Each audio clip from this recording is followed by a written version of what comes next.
जय हिंद दोस्तों।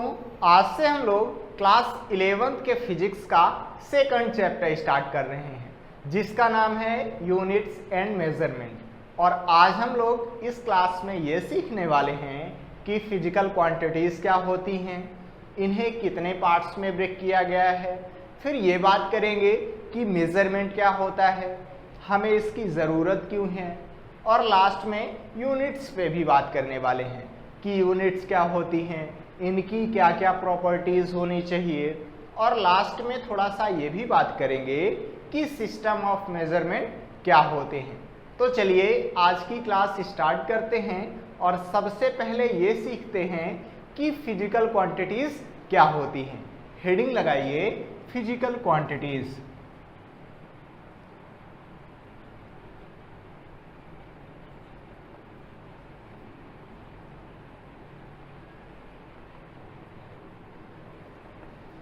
सबसे पहले हम लोग थोड़ा सा फिजिकल क्वांटिटीज़ को समझ लेते हैं। तो किसी भी ऑब्जेक्ट की ऐसी प्रॉपर्टीज़ जिन्हें हम लोग मेज़र कर पाएँ उनको बोला जाता है फिजिकल क्वांटिटीज़। किसी भी ऑब्जेक्ट की ऐसी प्रॉपर्टीज़ जिन्हें हम लोग मेज़र कर पाएँ वो फिजिकल क्वांटिटीज़ कहलाती हैं। एग्जाम्पल से हम लोग थोड़ा सा समझते हैं। जैसे मान लीजिए कि मेरे पास कोई व्यक्ति आता है। अब हमें उस व्यक्ति की प्रॉपर्टीज देखनी है कि उस व्यक्ति के पास कौन कौन सी प्रॉपर्टीज हो सकती हैं। तो उस व्यक्ति के पास एक प्रॉपर्टी ये है कि वो व्यक्ति कितना बड़ा है, कितना लंबा है। हम लोग उस प्रॉपर्टी को नाम दे देंगे लेंथ। क्या नाम दे देंगे? लेंथ।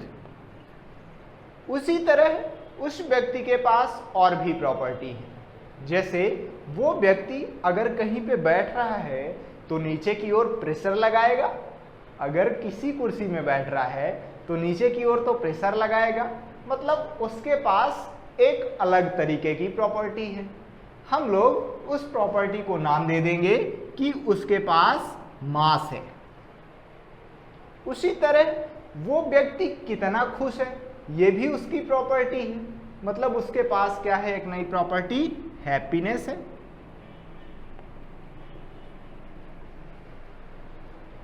और क्या क्या प्रॉपर्टी हो सकती है उसके पास? तो वो कितना उदास है, ये भी एक प्रॉपर्टी कहला गई, मतलब सैडनेस। वो व्यक्ति किसी दूसरे व्यक्ति से कितना प्रेम करता है, वो भी एक प्रॉपर्टी कहला गई।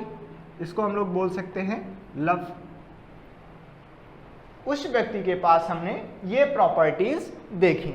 और भी बहुत सारी प्रॉपर्टीज हो सकती हैं, हमने इतनी देखी कि वो व्यक्ति कितना लंबा है, हमने उसको नाम दे दिया कि लेंथ है उसके पास। उसी तरह एक नई प्रॉपर्टी है, हमने उसको मास नाम दिया है।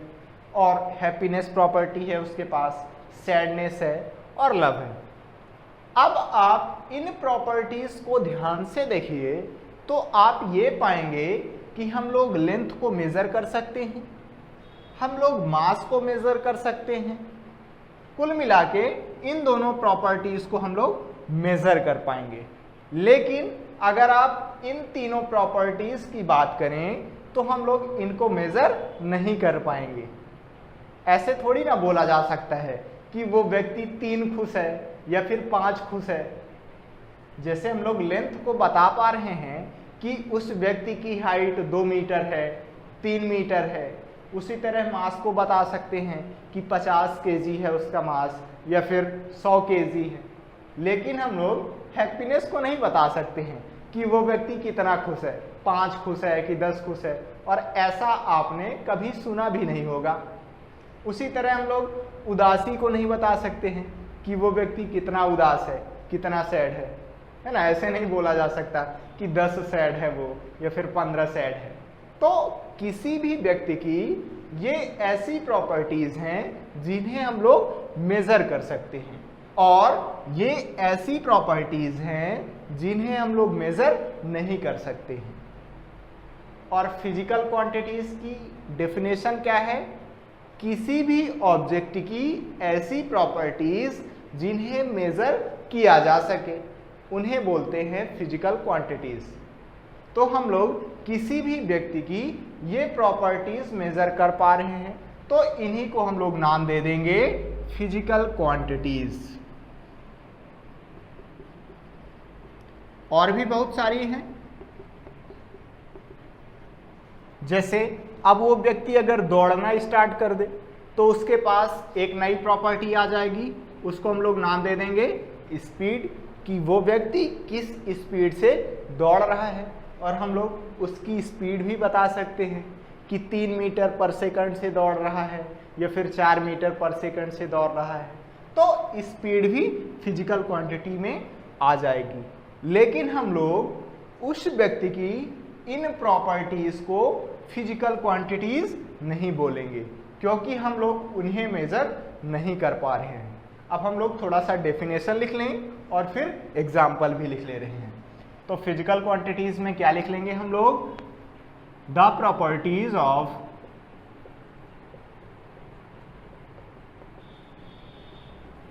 Any object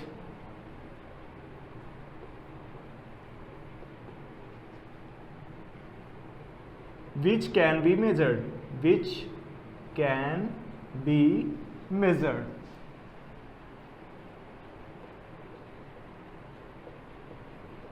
are called physical quantities.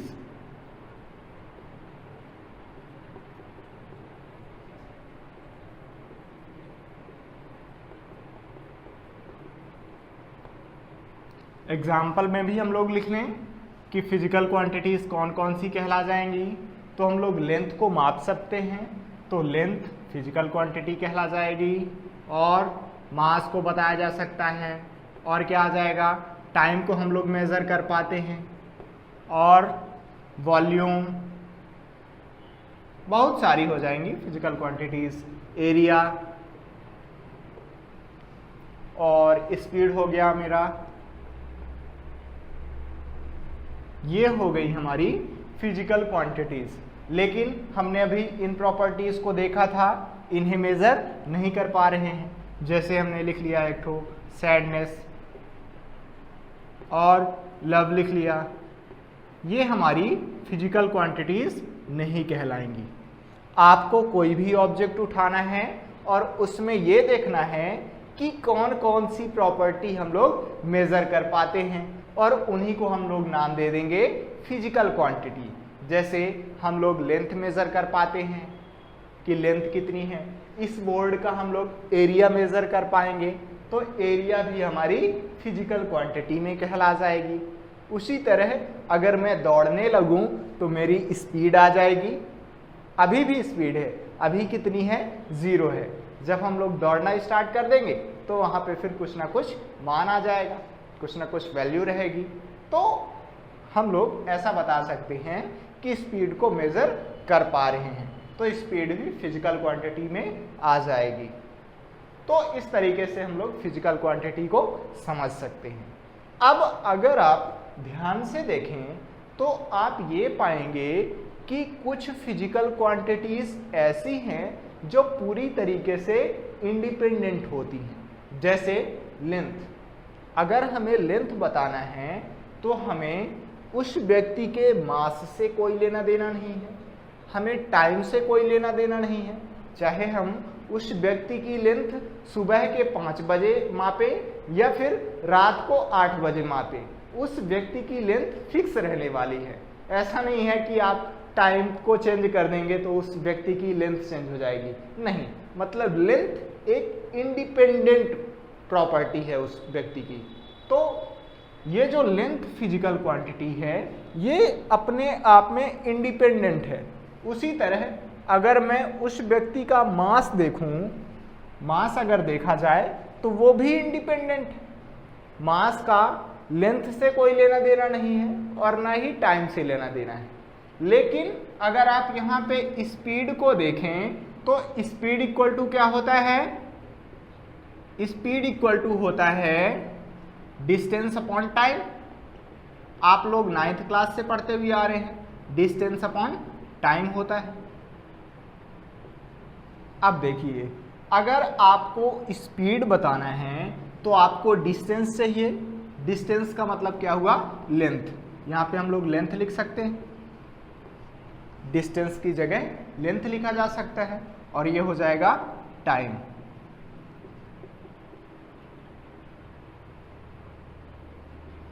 तो कुल मिला के अगर स्पीड को बताना है तो हमें लेंथ भी चाहिए और टाइम भी चाहिए। अगर लेंथ और टाइम को मिला दिया जाए तो हम लोग स्पीड पता कर पा रहे हैं। तो स्पीड एक ऐसी फिजिकल क्वांटिटी है जो इन इंडिपेंडेंट फिजिकल क्वांटिटी को मिला के बनाई जा सकती है। जैसे लेंथ अपने आप में इंडिपेंडेंट फिजिकल क्वांटिटी है, उसी तरह टाइम भी अपने आप में इंडिपेंडेंट फिजिकल क्वांटिटी है। और अगर हम लोग इन दोनों इंडिपेंडेंट फिजिकल क्वांटिटी को मिला दें तो हमारे पास एक नई तरीके की फिजिकल क्वांटिटी आ रही है जिसको हम लोग स्पीड बोल रहे हैं। तो इसका मतलब ये हुआ कि जितनी भर फिजिकल क्वांटिटीज हैं इनमें कुछ ऐसी फिजिकल क्वांटिटीज हैं जो अपने आप में इंडिपेंडेंट हैं, और कुछ ऐसी फिजिकल क्वांटिटीज हैं जिन्हें इंडिपेंडेंट क्वांटिटीज को मिला के बनाया जा सकता है। जैसे मान लीजिए कि हमें एरिया बनाना है, तो एरिया में क्या होता है? एरिया में हम लोग लेंथ इंटू ब्रेड्थ करते हैं, तो 2 बार लेंथ का मल्टीप्लाई कर रहे हैं। जैसे हमें इस बोर्ड की एरिया बतानी है, इस बोर्ड का हमें एरिया बताना है, तो हमें क्या चाहिए कि हम लोग ये वाली लेंथ निकाल लें और साथ ही साथ ये वाली लेंथ निकाल लें, दोनों का मल्टीप्लाई कर दें तो हमारे पास इस बोर्ड का एरिया आ जाएगा। तो हम लोग कर क्या रहे हैं? लेंथ को 2 बार मल्टीप्लाई कर रहे हैं, लेंथ इंटू लेंथ। तो यहां पे हम लोग 2 बार लेंथ को अगर मल्टीप्लाई कर दें तो एरिया निकल के आ जाएगा। लेंथ क्या है? इंडिपेंडेंट फिजिकल क्वांटिटी है, ये भी इंडिपेंडेंट फिजिकल क्वांटिटी है। अब आप इन दोनों को 2 बार मिला दें, है ना, इन दोनों को अगर मिला दें तो हमारे पास एरिया निकल के आ जा रहा है। तो एरिया को हम लोग इंडिपेंडेंट फिजिकल क्वांटिटीज को मिला के बना पा रहे हैं। तो अभी हम लोग करेंगे क्या? इन फिजिकल क्वांटिटीज को 2 पार्ट्स में ब्रेक कर देंगे।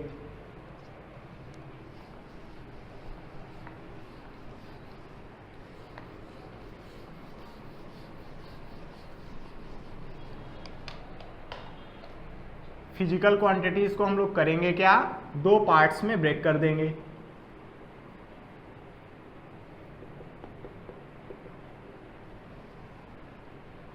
पहले पार्ट को हम लोग नाम दे देंगे fundamental physical quantities. Fundamental physical quantities.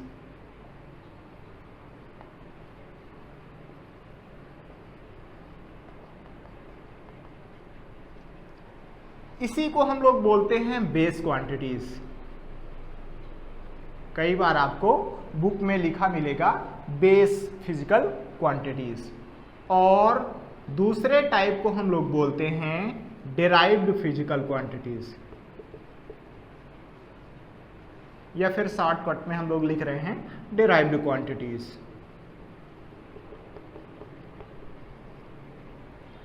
Physical quantities को हमने 2 पार्ट्स में ब्रेक कर दिया, फंडामेंटल क्वांटिटीज या फिर बेस क्वांटिटीज, और दूसरे टाइप को हम लोग बोल रहे हैं डिराइव्ड क्वांटिटीज।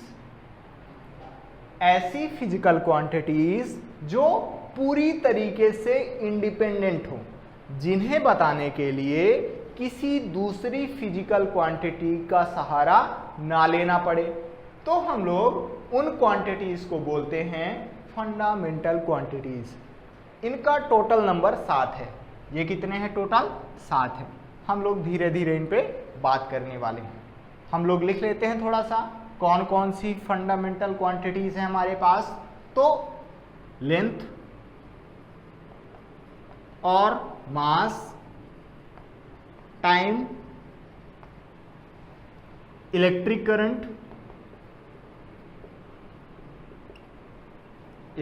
करंट यहां पे मैं लिख ले रहा हूं, ये जो इलेक्ट्रिक करंट है ये इकट्ठा है ना, जो हम लोग नॉर्मली करंट देखते हैं घर में, वही वाला करंट। और क्या हो जाएगा हमारे पास, टेम्परेचर,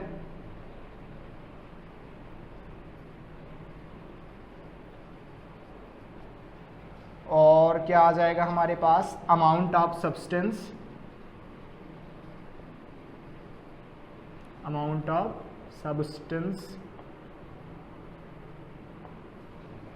और लास्ट में एक बच रहा है ल्यूमिनस इंटेंसिटी।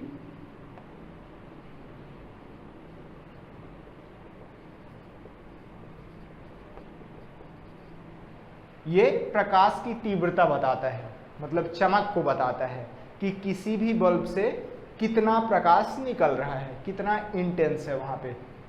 तो 7 हो गई क्या, 1 2 3 4 5 और 6 7।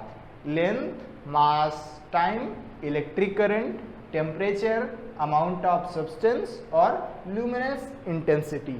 हमारे पास टोटल 7 फंडामेंटल क्वांटिटीज हैं, और बाकी की सारी जितनी भी क्वांटिटीज हैं वो सब की सब डिराइव्ड क्वांटिटीज में आ जाती हैं। इनको मिला के हम लोग दुनिया की कोई भी फिजिकल क्वांटिटी बना सकते हैं। हमारे पास इंडिपेंडेंटली सिर्फ और सिर्फ 7 फंडामेंटल क्वांटिटीज हैं। अब आप बाकी कोई भी बना सकते हैं आसानी से, बस इनको गुणा भाग करके बनाया जा सकता है। हम लोग इनको भी बात कर लें थोड़ा सा, तो इनका एग्जांपल क्या हो जाएगा,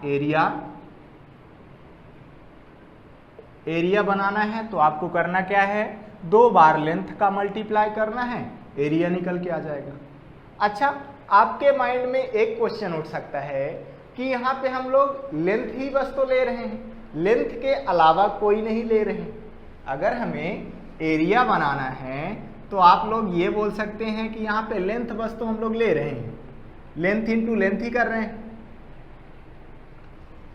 तो भले ही हम लोग लेंथ बस ले रहे हैं, लेकिन लेंथ को ही 2 बार ले रहे हैं ना, इसलिए एरिया कैसी क्वांटिटी हो जाएगी, डिराइव्ड क्वांटिटी हो जाएगी। उसी तरह वॉल्यूम भी हम लोग वहां पे 3 बार लेंथ का मल्टीप्लाई कर रहे हैं, तो वॉल्यूम भी हमारी डिराइव्ड क्वांटिटीज में आ जाएगी। इसको हम लोग कैसे डिफाइन कर सकते हैं, तो ऐसी क्वांटिटीज जिन्हें फंडामेंटल क्वांटिटीज को मिला के बनाया जाता हो, डिराइव्ड क्वांटिटीज कहलाती हैं। एरिया, वॉल्यूम, और क्या हो जाएगा हमारे पास, फोर्स। बहुत सारी आप क्वांटिटीज पढ़ने वाले हैं ना इस साल। फोर्स, और क्या हो जाएगा, वर्क, और आप लोग वेलोसिटी वगैरह आपके लिए नया होगा, लेकिन पढ़ना तो पड़ेगा।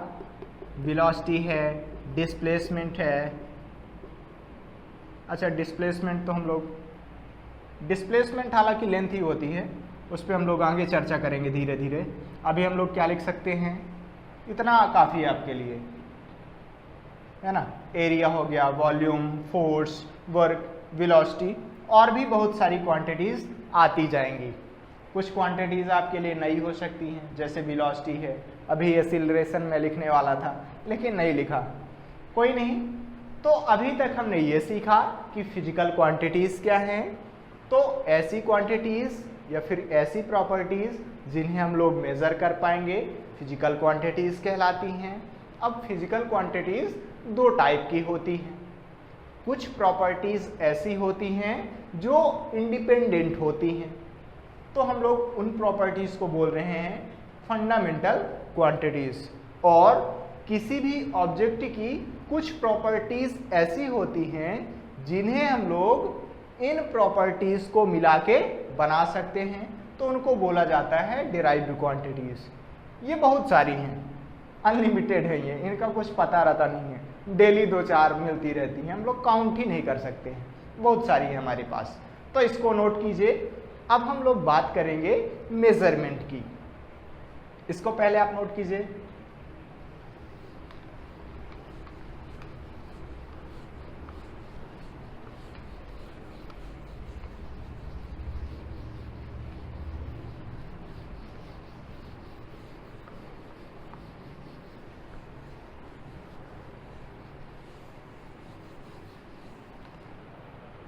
अब हम लोग मेजरमेंट में चर्चा करेंगे।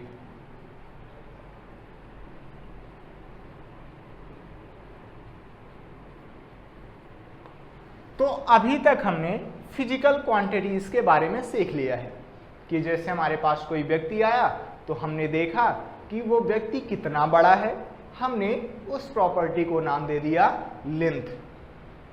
अब हमें लेंथ बताना तो पड़ेगा कि उस व्यक्ति की लेंथ कितनी है, वो व्यक्ति कितना बड़ा है। तो लेंथ को मेजर करने के लिए हमें यूनिट्स बनानी पड़ेंगी, उन्हें हमें बताना पड़ेगा कि उस व्यक्ति की लेंथ कितनी है। तो फिजिकल क्वांटिटीज को हमें बताना है कि किस मात्रा में है, किस क्वांटिटी में है, ये बताने के लिए हम लोग मेजरमेंट का इस्तेमाल करते हैं, चीज़ों को नापना शुरू कर देते हैं। जैसे हमें इसका वजन बताना है, इसका मास बताना है, तो हम लोग मेज़र करेंगे कि इसका मास कितना है। उसके लिए अभी हम लोग धीरे धीरे यूनिट भी डिफाइन करने वाले हैं। तो अभी हम लोग सिर्फ और सिर्फ लेंथ पे ही बात करते हैं। अभी तक हमने लेंथ को सीख लिया है कि कोई व्यक्ति हमारे पास आया तो हमने बताया कि वो व्यक्ति कितना बड़ा है, वो उसकी एक प्रॉपर्टी है जिसको हमें लेंथ नाम देना है। अब उस व्यक्ति की लेंथ कितनी है ये बताने के लिए हम लोग मेजरमेंट करेंगे, मापना शुरू कर देंगे चीज़ों को। अब मापेंगे तो उसके लिए एक स्टैंडर्ड बनाना पड़ेगा, कुछ ना कुछ स्टैंडर्ड रखना पड़ेगा। जैसे मान लीजिए कि हमें उस व्यक्ति की हाइट बतानी है, तो हमने इसको स्टैंडर्ड बना दिया है कि हमारे पास ये एक स्टैंडर्ड है, इसी को हम लोग नाप लेंगे इसी से। जैसे हमने इसको स्टैंडर्ड बना दिया और इसको नाम दे दिया 1 अल्फा। इसको हमने क्या नाम दे दिया 1 अल्फा, ऐसा डिनोट कर रहे हैं हम लोग। ये डी नहीं है ना, ये ऐसा कुछ है, थोड़ा सा ऐसा कर ले रहे हैं हम लोग। अब जैसे मान लीजिए कि उस व्यक्ति की हाइट पता करनी है, तो हम लोग ऐसे मल्टीप्लाई कर लेंगे कि यहाँ से हमने ये जैसे ज़मीन है, व्यक्ति खड़ा हुआ है, अब हमने ऐसे किया, फिर यहाँ से ऐसे किया, फिर यहाँ से ऐसे किया, ऐसे करते करते हम लोग हाइट पता कर सकते हैं। जैसे मान लीजिए कि हमने मापना शुरू किया तो हमें 9 बार मापना पड़ा इसको, तो हम लोग उस व्यक्ति की लेंथ को कैसे बता सकते हैं? उस व्यक्ति को लेंथ बता देंगे 9 अल्फा, कि उस व्यक्ति की लेंथ 9 अल्फा है, 9 अल्फा है। ये बताता है कि हमने अल्फा को 9 बार मापा है। इसको हमने कितनी बार मापा है? 9 बार मापा है। उसी तरह मान लीजिए कि हमें उस व्यक्ति का वजन बताना है, मास बताना है, तो मास बताने के लिए हमें एक वाट बनाना पड़ेगा। चलिए हमने वाट बना लिया, मान लीजिए हमने इसके वजन को बता दिया कि इसका वजन है 1 बीटा। इसका वजन कितना है? 1 बीटा है। हमने इसको स्टैंडर्ड बना लिया है कि जब भी हमें किसी भी व्यक्ति का मास बताना होगा तो हम लोग इसको मानेंगे। ये हमने मान लिया है 1 बीटा। अब हम करेंगे क्या? इसी को बार बार चढ़ाते जाएंगे, है ना। एक साइड उस व्यक्ति को बैठा देंगे और एक साइड इसी को बार बार चढ़ाते जाएंगे इसी के मास के बराबर, और बहुत सारे बाट लाएंगे। तो हमने ये देखा कि कुल मिला के उस व्यक्ति का मास पड़ रहा है 50 बीटा। मतलब अगर इसको 50 बार रख दिया जाए तो फिर हमें उस व्यक्ति के बराबर मास पता चल रहा है। तो यहाँ से उस व्यक्ति का मास पता चल गया 50 बीटा। तो इस तरीके से हम लोग किसी भी ऑब्जेक्ट को स्टैंडर्ड मान के आसानी से किसी भी व्यक्ति की लेंथ या फिर उसके मास को बता सकते हैं। तो अगर हमें लेंथ बतानी है तो स्टैंडर्ड मानना पड़ेगा। जैसे हमने ये स्टैंडर्ड बना लिया, अब हमारे ऊपर है कि हम लोग इसको स्टैंडर्ड ना बना के कुछ दूसरा स्टैंडर्ड बना सकते हैं। लेकिन जो हम लोग स्टैंडर्ड बनाएंगे उसमें कुछ ना कुछ प्रॉपर्टीज होनी चाहिए। तो चलिए अब हम लोग थोड़ा सा उस पर बात कर लें कि जो हम लोग स्टैंडर्ड बनाएंगे उसमें क्या क्या प्रॉपर्टीज होनी चाहिए। जो हम लोग यहाँ पे 1 अल्फा बोल रहे हैं इसको हम लोग यूनिट नाम दे देंगे ना, आगे चल के हम लोग क्या बोल देंगे, यूनिट बोल देंगे कि ये यूनिट है उसकी। जैसे आप लोग मीटर इस्तेमाल करते हैं तो मीटर स्टैंडर्ड बना दिया गया है, इतनी बड़ी रॉड होती है, उसी को हम लोग यूनिट बोल देते हैं, 1 मीटर को यूनिट बोल दिया जाता है। तो अभी हम लोग इसकी लेंथ को 1 अल्फा बोल रहे हैं, तो अल्फा हमारी यूनिट कहला गई। अब यूनिट की क्या क्या प्रॉपर्टीज होनी चाहिए हम लोग थोड़ा सा उस पर बात कर लेते हैं। हेडिंग लगा दीजिए प्रॉपर्टीज ऑफ यूनिट्स।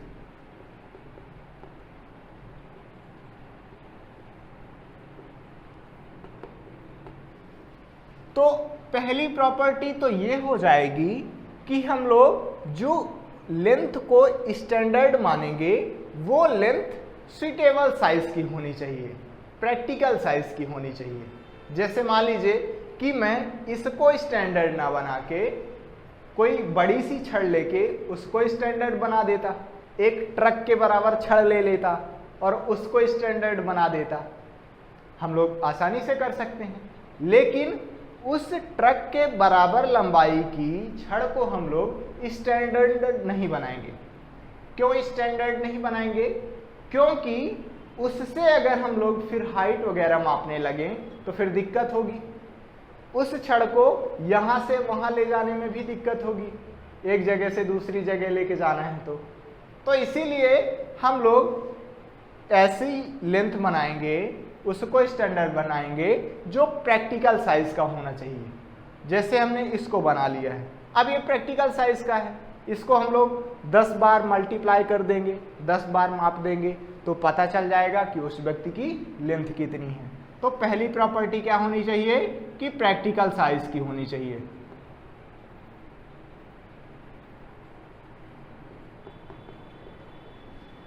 जो हमारी यूनिट रहे वो प्रैक्टिकल साइज की हो। और क्या बताया जा सकता है, जो हमारी यूनिट रहेगी उस पे टाइम के साथ चेंज नहीं होना चाहिए। जैसे मान लीजिए कि आपने किसी पेड़ की हाइट को स्टैंडर्ड बना दिया है, यहाँ पे मान लीजिए कोई पेड़ लगा है, आपने उसको बता दिया कि हमने इसे स्टैंडर्ड मान लिया है। जब भी हमें किसी दूसरी ऑब्जेक्ट की हाइट मेजर करना होगा तो हम लोग इसी हाइट का इस्तेमाल करेंगे। हमने इसको स्टैंडर्ड बना दिया कि इतना हो गया। मान लीजिए कि इस पेड़ की हाइट को हमने नाम दे दिया 1 मीटर। अब हमें दूसरे की मेजर करना है हाइट, तो इसी को हम लोग मल्टीप्लाई कर देंगे, 10 टाइम्स आ रहा है या फिर 20 टाइम्स आ रहा है, उसके हिसाब से उसकी हाइट बताई जा सकती है। लेकिन अगर हम लोग इस पेड़ को 5 साल बाद देखेंगे तो ये वाला पेड़ तो बड़ा हो जाएगा। कुल मिला के हमारा ये जो स्टैंडर्ड था वही चेंज हो गया, क्योंकि हमने इस पेड़ की हाइट को बोला था 1 मीटर। पहले हमारा 1 मीटर इतना सा था, अब हमारा 1 मीटर इतना हो गया है, तो मीटर चेंज कर गया अब हमारा। तो ऐसा स्टैंडर्ड किस काम का? हम लोग वैसा ही स्टैंडर्ड बनाएं जो टाइम के साथ चेंज ना करे, should not change with time.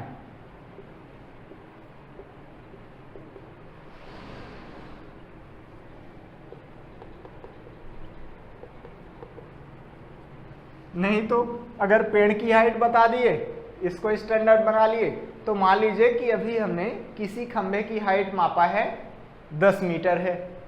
अब जब हम लोग 5 साल बाद नापेंगे इसको स्टैंडर्ड मान के, तो उसकी हाइट कम आएगी, अब 3 मीटर ही आ जाएगी, क्योंकि अब मेरा मीटर बड़ा हो गया है। तो ये सब गलत सलत हो जाएगा, इस पे हमें नहीं फोकस करना है। इसको स्टैंडर्ड बना सकते हैं, क्योंकि अगर मैं इसकी लेंथ मापूं तो अभी उतनी ही रहेगी जितनी 10 साल बाद रहने वाली है। तो इसको स्टैंडर्ड बनाया जा सकता है। और क्या स्टैंडर्ड हो सकता है? तो स्टैंडर्ड की ये भी प्रॉपर्टी होनी चाहिए कि उसे हम लोग आसानी से रिप्रोड्यूस कर सके, इजिली रिप्रोड्यूसिबल होनी चाहिए।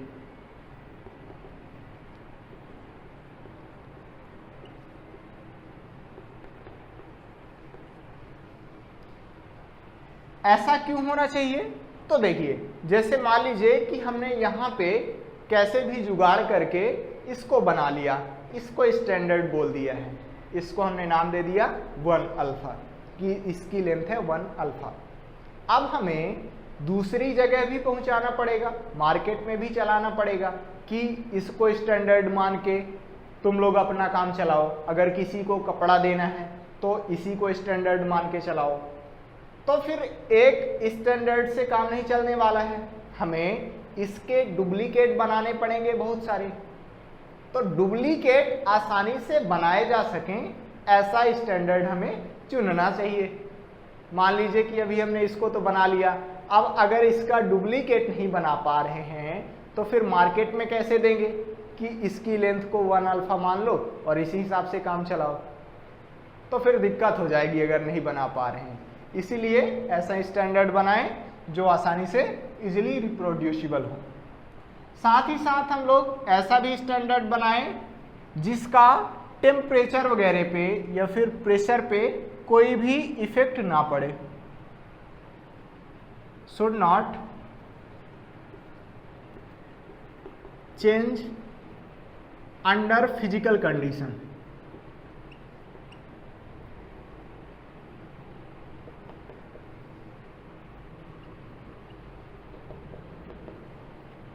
फिजिकल कंडीशन का मतलब यही हुआ कि प्रेशर, टाइम और टेम्परेचर, इन सब पे उस स्टैंडर्ड का कोई भी इफेक्ट ना हो।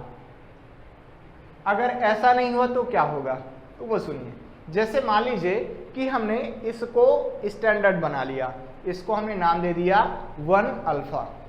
अब इसको हम लोग अगर दूसरे स्टेट में लेके जाएंगे, दूसरे राज्य में लेके जाएंगे, तो फिर वहाँ पे फिजिकल कंडीशन दूसरी होगी, वहाँ पे टेम्परेचर दूसरा होगा, वहाँ पे प्रेशर दूसरा होगा। तो फिर अगर इस पे इफेक्ट पड़ने लगा टेम्परेचर का, प्रेशर का, तो इसका साइज या तो छोटा हो जाएगा या फिर बड़ा हो जाएगा। तो फिर से हमारे लिए दिक्कत खड़ी हो गई कि यहाँ 1 अल्फा दूसरा चल रहा है और वहाँ 1 अल्फा दूसरा चल रहा है। तो ऐसा भी बिल्कुल नहीं होना चाहिए। तो थोड़ा सा हम लोग रिवाइज कर लें कि कौन कौन सी प्रॉपर्टीज होनी चाहिए जब हम लोग किसी को भी स्टैंडर्ड बनाएं। तो पहला, प्रैक्टिकल साइज का होना चाहिए। दूसरा, should not change with time, time के हिसाब से चेंज नहीं होना चाहिए। आसानी से हम लोग उसको रिप्रोड्यूस कर सके, आसानी से उसका डुप्लीकेट बना सके, और साथ ही साथ उस स्टैंडर्ड का फिजिकल कंडीशन में कोई भी इफेक्ट नहीं आना चाहिए। जैसे हमने मास के लिए बनाई है किलोग्राम, आप लोग नॉर्मली देखते होंगे जब आप किराने के दुकान पे जाएंगे तो आप नॉर्मली बोलते हैं कि मुझे 3 केजी शक्कर चाहिए या फिर 4 केजी शक्कर चाहिए। तो वो जो उसके पास बाट रहता है इतना बड़ा 1 केजी का, वही तो है यूनिट। अब आप खुद से सोचिए कि हम लोग इसको 1 केजी ना बना के इतने बड़े बाट को बना देते 1 केजी। तो क्यों नहीं बनाया हमने?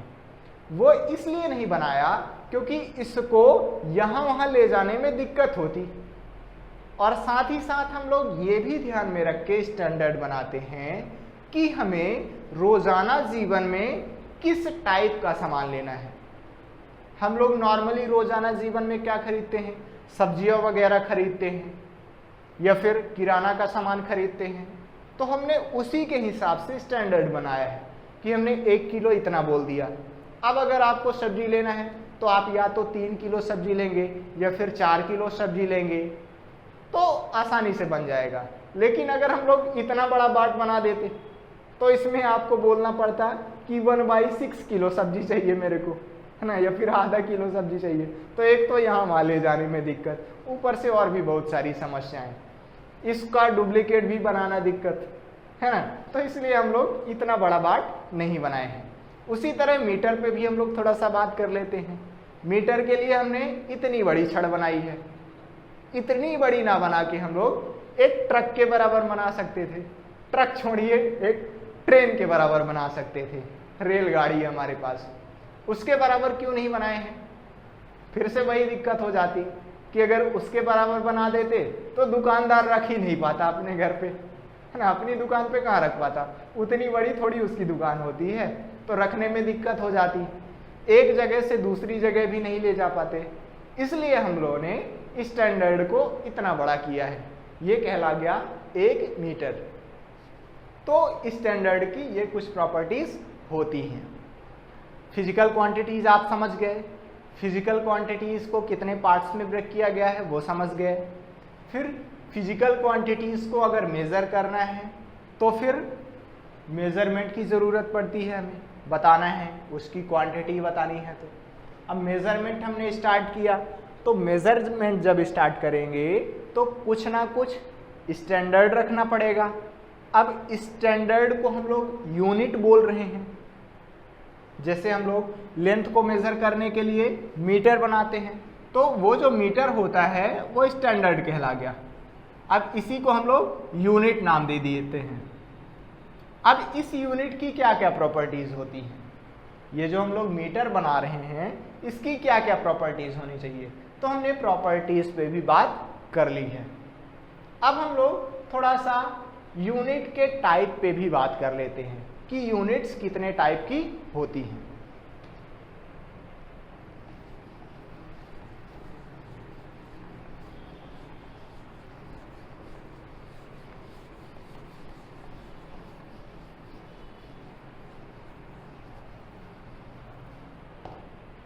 लिखिए यूनिट।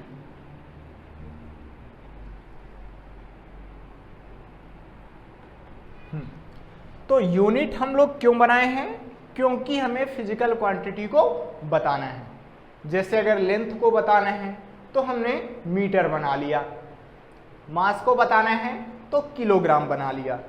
तो ये जो हमने बनाया है, मीटर बनाया, किलोग्राम बनाया, ये सब क्या कहला जाएंगी?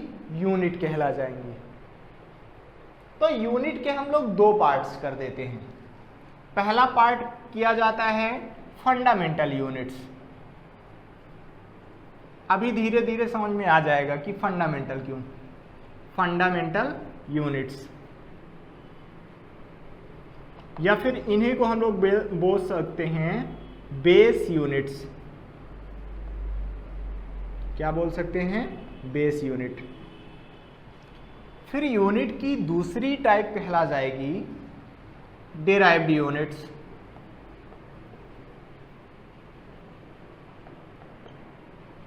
चलिए, फिजिकल क्वांटिटीज को मेजर करने के लिए हमने यूनिट बनाई। फिजिकल क्वांटिटीज 2 टाइप की होती हैं, फंडामेंटल क्वांटिटीज और दूसरी होती हैं डिराइव्ड क्वांटिटीज। तो फंडामेंटल क्वांटिटीज के लिए जो हम लोग यूनिट बनाएंगे उनको नाम दे देंगे फंडामेंटल यूनिट्स, और डिराइव्ड क्वांटिटीज के लिए जो हम लोगों ने यूनिट बनाई उनको नाम दे दी derived units. Physical quantities 2 type की हुई, फंडामेंटल और डिराइव्ड। तो फंडामेंटल क्वांटिटीज के लिए जो यूनिट बनाई गई फंडामेंटल यूनिट्स, और डिराइव्ड क्वांटिटीज के लिए जो यूनिट हुई उनको हम लोग नाम दे देंगे डिराइव्ड यूनिट्स। तो फंडामेंटल क्वांटिटीज टोटल कितनी थी? 7 थी हमारे पास, और इन्हीं के लिए हम लोग यूनिट बना रहे हैं। लेंथ के लिए यूनिट बनाएंगे, मास के लिए बनाएंगे। तो टोटल फंडामेंटल क्वांटिटीज कितनी हैं? 7 हैं, और सबके लिए एक एक यूनिट बनाई गई। तो टोटल फंडामेंटल यूनिट भी कितनी हो जाएंगी? 7। और डिराइव्ड क्वांटिटीज कितनी थी? पता नहीं, अनलिमिटेड। उसी तरह जब यही पता नहीं है कि ये कितनी है और सबके लिए एक एक बनाई गई है, तो जब इनका नंबर नहीं पता तो फिर इनका नंबर भी नहीं पता कि ये कितनी है, ये भी अनलिमिटेड है। अब हम लोग एक चार्ट बना लेते हैं, उसमें एक साइड लिख लेते हैं फंडामेंटल क्वांटिटीज, फिर उनके लिए यूनिट लिख लेते हैं, और सिंबल भी हम लोग यूज कर रहे हैं। चलिए, तो फिर चार्ट बनाया जाए, इसको नोट कर लीजिए ना।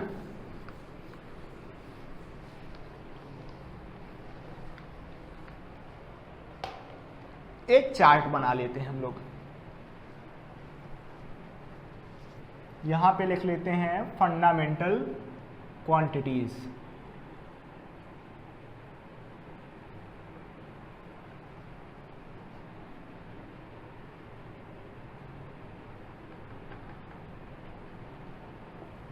यहां पे लिख लेते हैं हम लोग यूनिट्स।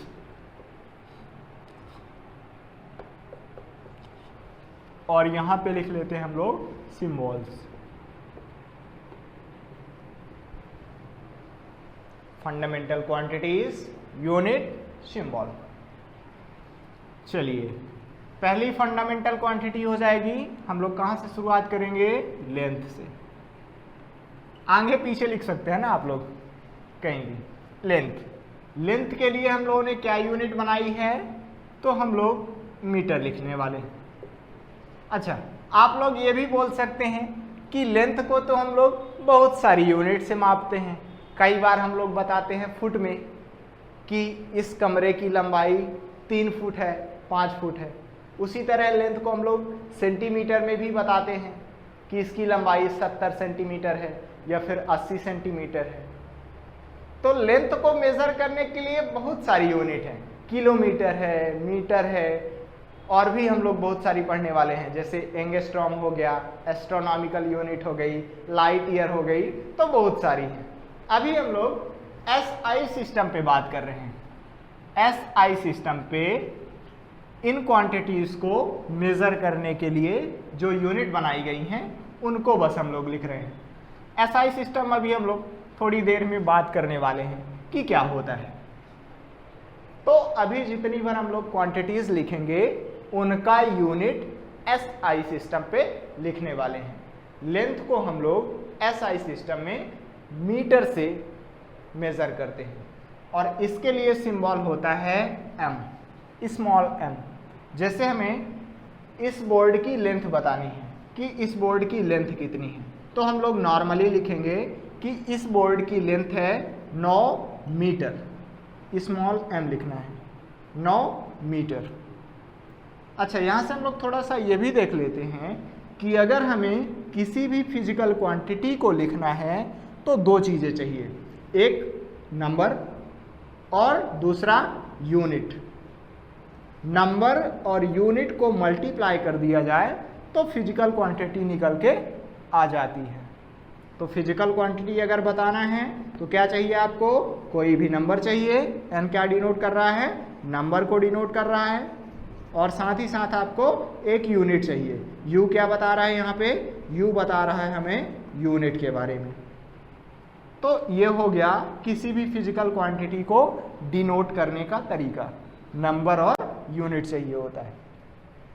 आपको ये भी ध्यान रखना है कि यहाँ पे कभी भी मीटर्स नहीं लिखना है, यस नहीं लगाना है कि हमने मीटर को 9 बार मल्टीप्लाई किया है, 9 टाइम्स गुणा किया है, तब जाके लेंथ निकल के आई है। तो यहाँ पे मीटर्स नहीं लिखना है, मीटर ही लिखना है आपको। चाहे यहाँ पे 1000 लिखा रहे, चाहे 5 लाख लिखा रहे। किसी भी ऑब्जेक्ट की अगर लेंथ है 70 मीटर तो 70 मीटर्स नहीं लिखना है, यहाँ पे एस लगाना ही नहीं है, सिर्फ और सिर्फ 70 मीटर लिखना है। साथ ही साथ यहाँ पे डॉट नहीं लगाना है, फुल स्टॉप नहीं लगाना है आपको कि 70 मीटर, यहाँ फुल स्टॉप भी नहीं रहेगा। तो इतना आपको ध्यान रखना है और ऐसा हर सिंबल के साथ करना है। यहाँ पे जब हम लोग किलोग्राम की बात करेंगे तो किलोग्राम में भी ऐसा होगा, ना तो लास्ट में आप फुल स्टॉप लगाएंगे और ना ही लास्ट में आप एस लगाएंगे।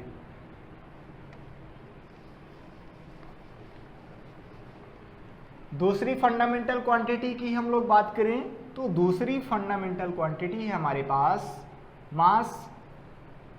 इसको हम लोग कहे में मेजर करते हैं? तो मास को हम लोग एसआई सिस्टम में किलोग्राम से मेजर करते हैं, किलोग्राम। और सिंबल है हमारे पास केजी। लेंथ, मास, टाइम, थोड़ा सा हम लोग इस पे लिख लेते हैं पहले लाइन से। टाइम और क्या हो जाएगा? इलेक्ट्रिक करंट,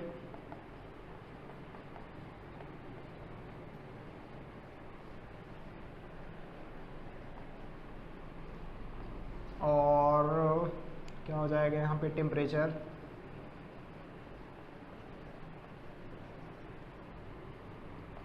ल्यूमिनस इंटेंसिटी,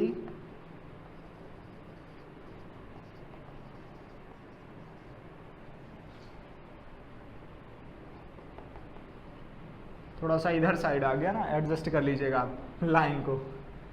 और लास्ट में हम लोग लिख लेंगे अमाउंट ऑफ सब्सटेंस।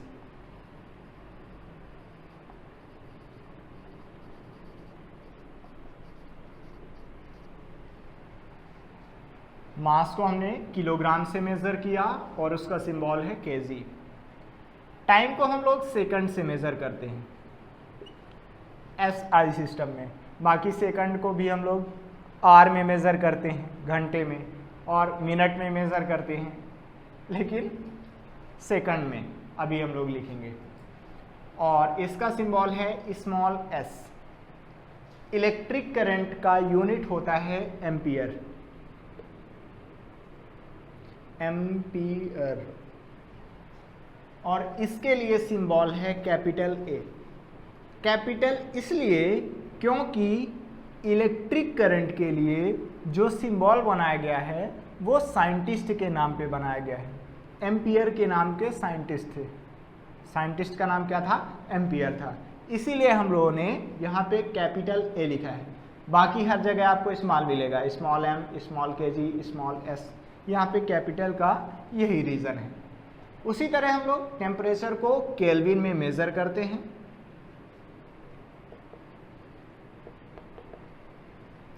और केल्विन में मेज़र करेंगे और यहाँ पे हो जाएगा कैपिटल के। कैपिटल के इसलिए क्योंकि केल्विन साइंटिस्ट का नाम था। जब भी हम लोग साइंटिस्ट के नाम पे सिंबल रखते हैं तो फिर वहाँ पे हम लोग हमेशा कैपिटल का इस्तेमाल करते हैं। ल्यूमिनस इंटेंसिटी को हम लोग मोल से बताते हैं, उसका यूनिट है मोल। सॉरी ल्यूमिनस इंटेंसिटी को हम लोग यहाँ पे कैंडेला से, और उसके लिए सिंबल है सी डी, स्मॉल में सी, स्मॉल में डी। अमाउंट ऑफ सब्सटेंस को हम लोग मोल में बताते हैं, और इसके लिए सिंबल यूज किया जाता है MOL, यूनिट में MOLE, और जब हम लोग सिंबल की बात करेंगे तो MOL। बाकी इसका यूज हम लोग फिजिक्स में नहीं करने वाले हैं, और ज़्यादातर आपको कैंडेला भी नहीं मिलेगा। हम लोग इन्हीं 5 फंडामेंटल क्वांटिटीज़ पे बात करने वाले हैं। जब क्वेश्चन वगैरह सॉल्व करेंगे तो यही 5 फंडामेंटल क्वांटिटीज़ हमारी आएंगी। ल्यूमिनस इंटेंसिटी हो सकता है कहीं कहीं पे आ जाए, बाकी चांसेस नहीं लगते हैं उसके। अमाउंट ऑफ सब्सटेंस तो मान ही लीजिए कि आप नहीं ही आएगा। ये अमाउंट ऑफ सब्सटेंस आप लोग केमिस्ट्री में यूज करते हैं, मोल वगैरह जो भी होता है वो सब कुछ केमिस्ट्री के लिए होता है। अभी हम लोग फिजिक्स में उसकी बात नहीं करेंगे। फंडामेंटल क्वांटिटी के अलावा 2 और क्वांटिटी हमारे पास होती हैं जिनको हम लोग बोलते हैं सप्लीमेंट्री फंडामेंटल क्वांटिटीज। तो हम लोग थोड़ा सा उन पे भी बात कर लेते हैं। इसको नोट कर लीजिए, फिर मैं मिटा दे रहा हूं।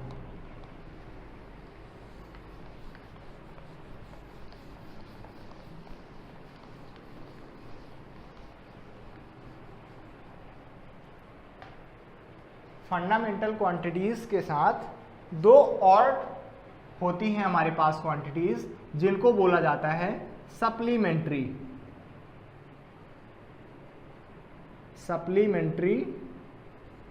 Fundamental quantities.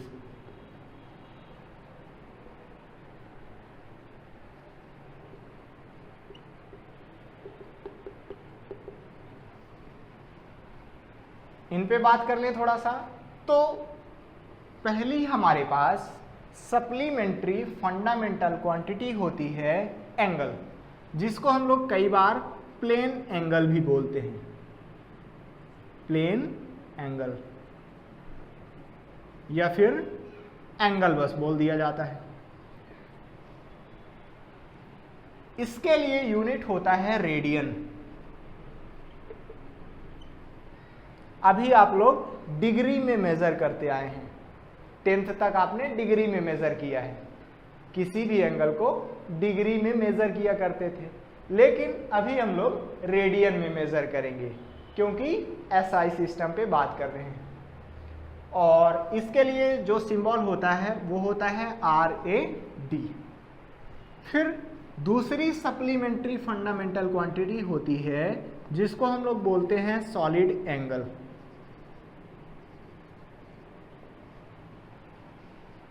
और इसके लिए यूनिट होता है स्टेरेडियन।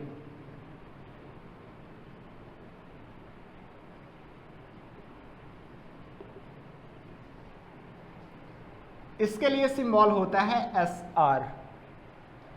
पहली सप्लीमेंट्री फंडामेंटल क्वांटिटी हुई प्लेन एंगल, जिसको हम लोग नॉर्मली एंगल भी बोलते हैं, उसके लिए यूनिट होता है रेडियन, सिंबल है RAD। और दूसरी सप्लीमेंट्री फंडामेंटल क्वांटिटी है सॉलिड एंगल, जिसको हम लोग स्टेरेडियन से मापते हैं और उसके लिए सिंबल है SR। अब हम लोग थोड़ा सा सिस्टम ऑफ मेजरमेंट पे भी बात कर लेते हैं कि वो होते क्या हैं और क्यों बनाए गए।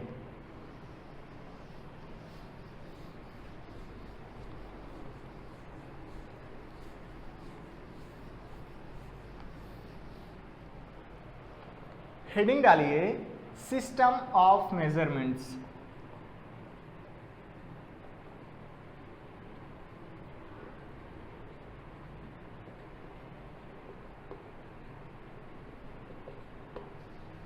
सबसे पहले समझ लेते हैं कि ये होता क्या है और हमें इसकी ज़रूरत क्यों पड़ी, है ना, क्यों है ये सिस्टम ऑफ मेजरमेंट। तो देखिए 1970 या फिर 71 के पहले तक हमारे पास बहुत ज़्यादा कम्युनिकेशन सिस्टम के लिए मोबाइल वगैरह नहीं हुआ करते थे।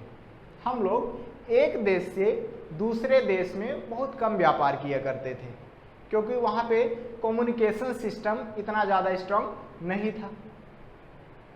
तो हुआ क्या, अलग अलग साइंटिस्टों ने अपने अपने हिसाब से अपनी अपनी जगह पे यूनिट बना ली और वो अपनी अपनी यूनिट के हिसाब से चीज़ों को मापने लगे। क्या हुआ कि 1970 के पहले तक की अगर हम लोग बात करें तो हमारे पास इतनी ज़्यादा टेक्नोलॉजी नहीं थी। आज हम लोग एक देश से दूसरे देश में आसानी से व्यापार कर पा रहे हैं, आसानी से बातचीत कर पाते हैं क्योंकि हमारे पास मोबाइल आ गया है, लैपटॉप आ गया है। लेकिन पहले ऐसा नहीं होता था, तो कम्युनिकेशन सिस्टम इतना ज़्यादा स्ट्रांग था नहीं।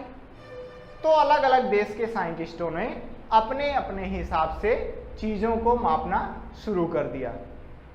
तो वहीं से अलग अलग सिस्टम हमारे पास निकल के आए हैं। बेसिकली हमारे पास 3 टाइप के सिस्टम हुआ करते थे 1971 के पहले तक।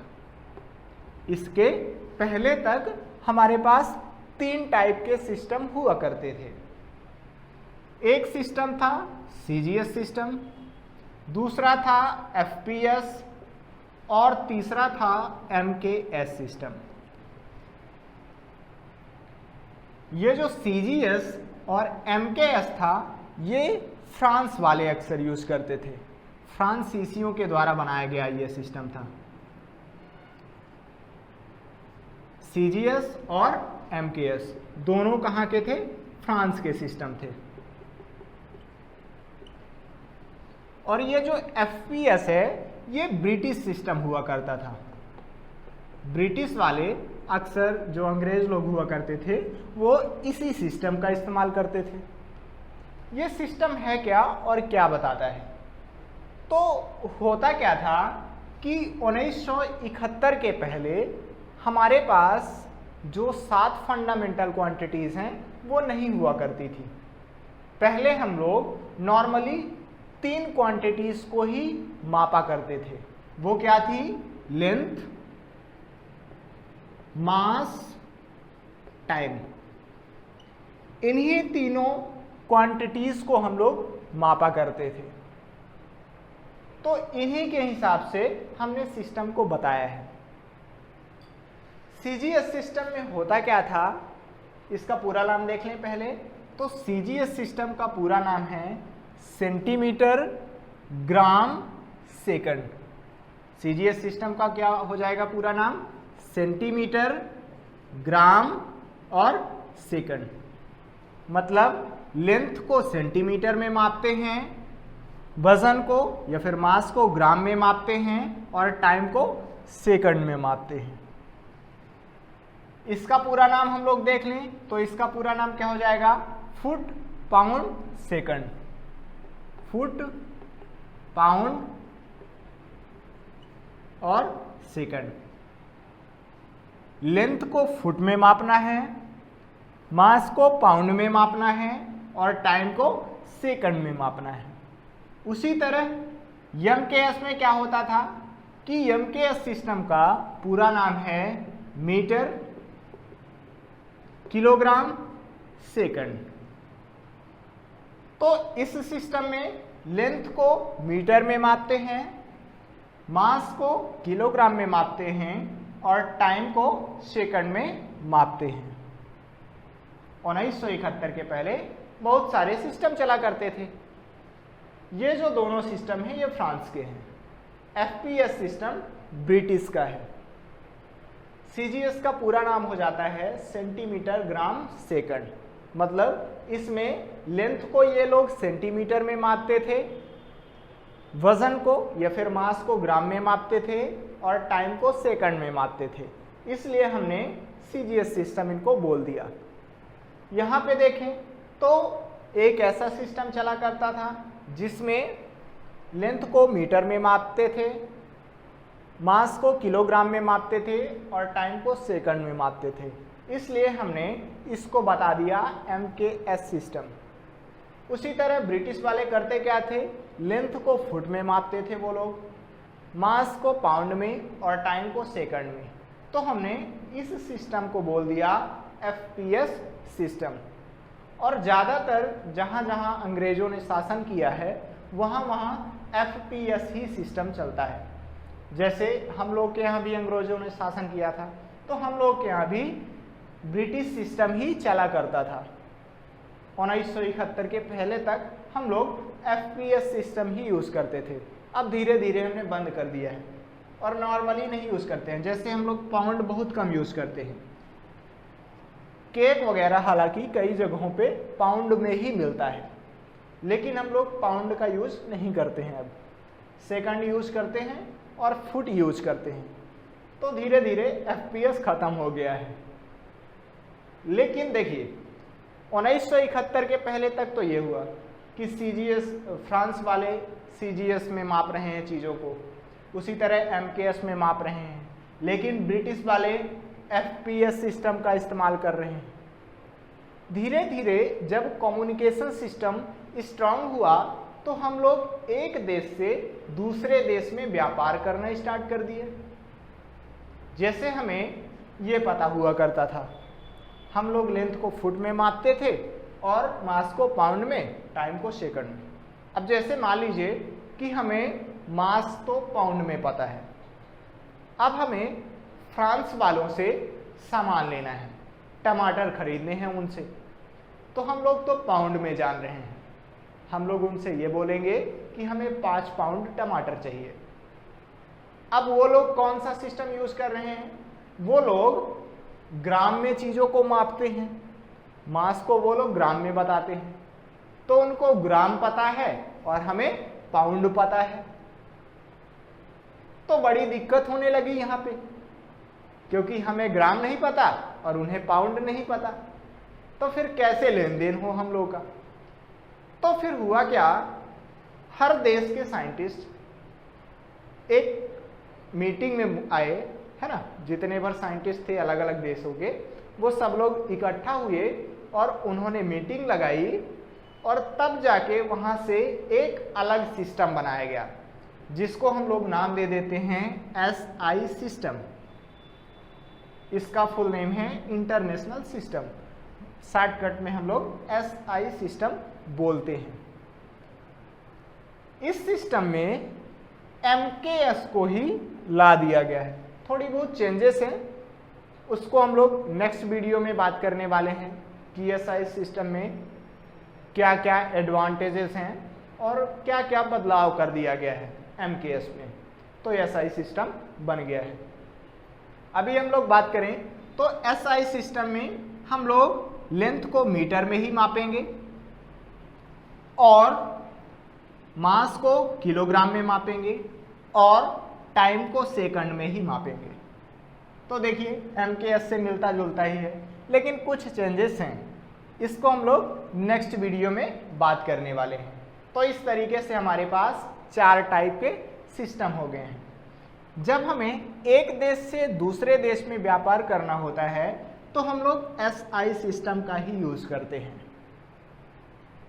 साइंटिस्टों ने बताया कि जब भी एक देश से दूसरे देश में व्यापार करना होगा तो SI सिस्टम ही यूज करना, मतलब SI सिस्टम हर देश के लोगों को पता होना चाहिए, हर देश के लोग यूज करेंगे इसको। अपने अपने देश में चाहे कुछ भी यूज करते रहें, फ्रांस वाले यही इसी में मापते रहें, CGS में ही मापते रहें, कोई दिक्कत नहीं है। ब्रिटिश वाले FPS में ही मापते रहें, कोई दिक्कत नहीं है। लेकिन जब SI सिस्टम लाया गया तो ये बोला गया कि अपने देश में कुछ भी चलाते रहो, लेकिन अगर एक देश से दूसरे देश में व्यापार कर रहे हो तो SI सिस्टम का यूज करो, इससे बहुत ज़्यादा आसानी हो जाएगी। नेक्स्ट वीडियो में हम लोग और आगे सीखने वाले हैं। हम लोग सप्लीमेंट्री फंडामेंटल क्वांटिटीज़ जो थी उनको डिफाइन करेंगे कि उन्हें कैसे डिफाइन किया जाता है, फिर SI सिस्टम के एडवांटेजेस देखेंगे और फिर लेंथ को मेज़र करने के हमारे पास जो अलग अलग मेथड होती हैं, डायरेक्ट मेथड, इनडायरेक्ट मेथड, तो वो क्या होती हैं उन पे भी चर्चा करने वाले हैं। तो मिलते हैं नेक्स्ट क्लास में, तब तक पढ़ाई करते रहें। All the very best.